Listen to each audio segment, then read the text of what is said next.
नमस्कार, जय श्री राम। स्वागत है आपका मोटिवेशनल दुनिया में। दोस्तों, आज की कहानी का शीर्षक है निर्दोष को सजा। बहुत समय पहले हरिशंकर नाम का एक राजा हुआ करता था और अपने 3 पुत्रों में से वह किसी एक पुत्र को राजगद्दी सौंपना चाहता था, पर किसे सौंपा जाए यह उसे समझ नहीं आ रहा था। राजा ने एक तरकीब निकाली और उसने तीनों पुत्रों को बुलाकर कहा, अगर तुम्हारे सामने कोई अपराधी खड़ा हो तो तुम उसे क्या सजा दोगे? पहले राजकुमार ने कहा कि अपराधी को मौत की सजा दी जाए, तो दूसरे ने कहा कि अपराधी को काल कोठरी में डाल दिया जाए। जब तीसरे राजकुमार की बारी थी, उसने कहा कि पिताजी, सबसे पहले यह देख लिया जाए कि उसने गलती की भी है या नहीं। इसके बाद उस राजकुमार ने एक कहानी सुनाई। किसी राज्य में एक राजा हुआ करता था। उसके पास एक सुंदर सा तोता था। वह तोता बहुत बुद्धिमान था। उसकी मीठी वाणी और बुद्धिमत्ता की वजह से राजा उससे बहुत खुश रहता था। एक दिन की बात है कि तोते ने राजा से कहा, मैं अपने माता पिता के पास जाना चाहता हूँ। वह जाने के लिए राजा से विनती करने लगा। तब राजा ने उससे कहा, ठीक है, परंतु तुम्हें 5 दिन में वापस आना होगा। वह तोता जंगल की ओर उड़ गया। अपने माता पिता से जंगल में मिलकर बहुत खुश हुआ।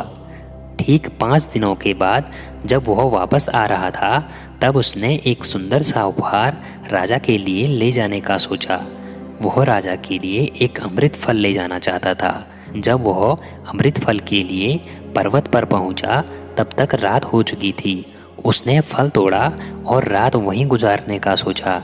वह सो रहा था कि तभी एक सांप आया और फल को खाना शुरू कर दिया।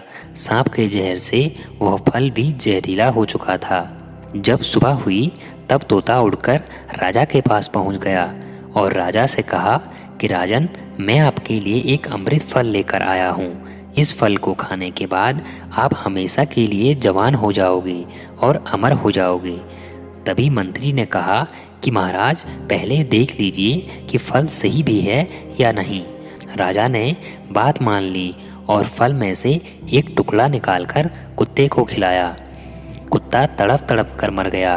राजा बहुत क्रोधित हुआ और अपनी तलवार से तोते का सिर धड़ से अलग कर दिया। राजा ने वह फल बाहर फेंक दिया। राजा ने सख्त हिदायत दे दी कि कोई भी इस पेड़ का फल न खाएं, क्योंकि राजा को लगता था कि यह अमृत फल जहरीले होते हैं और तोते ने यही फल खिलाकर उसे मारने की कोशिश की थी। एक दिन एक बूढ़ा आदमी उस पेड़ के नीचे विश्राम कर रहा था।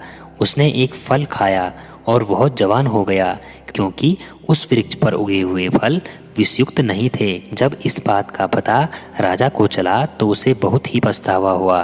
उसे अपनी करनी पर बहुत लज्जा हुई।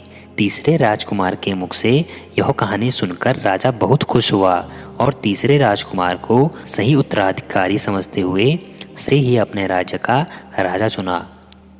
तो दोस्तों, इस कहानी से हमें यह शिक्षा मिलती है कि किसी भी अपराधी को सजा देने से पहले यह देख लेना चाहिए कि उसकी गलती है भी या नहीं। कहीं भूलवश आप किसी निर्दोष को सजा तो नहीं दे रहे हैं।